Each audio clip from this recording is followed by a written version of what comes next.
ਉਹ ਇੱਕ ਨਾ ਪੀਰ ਸੀਗਾ ਤੇ ਉਹਦਾ ਨਾ ਮਰੀਜ਼ ਆ ਗਿਆ, ਉਹਨੇ ਬੜੀ ਸੇਵਾ ਕੀਤੀ ਪੀਰ ਦੀ, ਬੜਾ ਘੁੱਟਿਆ ਨੱਪਿਆ, 2-4 ਮਹੀਨੇ ਸੇਵਾ ਕੀਤੀ। ਤੇ ਉਹ ਨਾ ਕਦੇ ਇੱਕ ਦਿਨ ਮੌਜ ਚ ਬੈਠਾ ਸੀ ਪੀਰ, ਕਹਿੰਦਾ ਵੀ ਦੱਸ ਵੀ ਮਲੰਗਾ ਕੀ ਚਾਹੀਦਾ। ਉਹਨੇ ਕਿਹਾ ਨਹੀਂ ਸ਼ਾਹ ਜੀ ਤੁਹਾਡਾ ਦਿੱਤਾ ਸਭ ਕੁਝ ਹੀ ਆ। ਉਹਨੇ ਕਿਹਾ ਨਹੀਂ ਉਹ ਨਹੀਂ, ਅੱਜ ਮੈਂ ਵੀ ਮੌਜ ਵਾ, ਮੰਗ ਲਾ ਕੁਛ। ਉਹਨੇ ਕਿਹਾ ਫਿਰ ਸ਼ਾਹ ਜੀ ਆ ਪੱਗ ਆਪਣੀ ਦੇ ਦਿਓ। ਪੱਗ ਵਾਵਾ ਵੱਡੀ ਸੀ, ਉਹਨੇ ਵੀ ਸੋਚਿਆ ਮਾੜੇ ਬੰਦਿਆਂ ਨਿਆਣਿਆਂ ਦੇ ਕੱਪੜੇ ਕੁਪੜੇ ਸੀ ਲਾਂਗੇ, ਵੀ ਕੋ ਟੋਟੇ ਚਾਰ ਲਾ ਲੂ ਕੇ ਬੁੱਤਾ ਮਾਰ ਲਾਂਗੇ।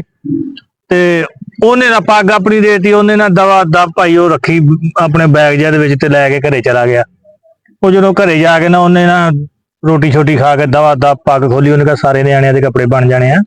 ਉਹ ਜਦੋਂ ਦੇਖਿਆ ਤੇ ਉਤਲੇ 2 ਵਾਰ ਚੰਗੇ, ਅੰਦਰੋਂ ਬਾਕੀ ਸਾਰੀ ਪਾਟੀ ਹੋਈ।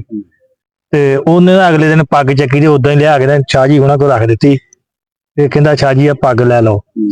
ਉਹ ਕਹਿੰਦਾ ਕੀ ਹੋਇਆ ਹੁਣ ਮੌਨ ਆ ਗਿਆ? ਕਹਿੰਦਾ ਜੀ ਇਹ ਸਾਰੀ ਰਾਤ ਲਾ ਇਲਾ ਲਾ ਇਲਾ ਲਾ ਇਲਾ ਕਰਦੀ ਰਹੀ। ਤੇ ਉਹਨੇ ਕਿਹਾ ਗਾਂ ਨਹੀਂ ਸੀ ਕੁਝ ਕਹਿੰਦੇ ਕਹਿੰਦਾ ਨਹੀਂ ਜੀ ਉਹਨਾਂ ਤੋਂ ਇਹ ਪਹਿਲਾਂ ਦੀ ਆ।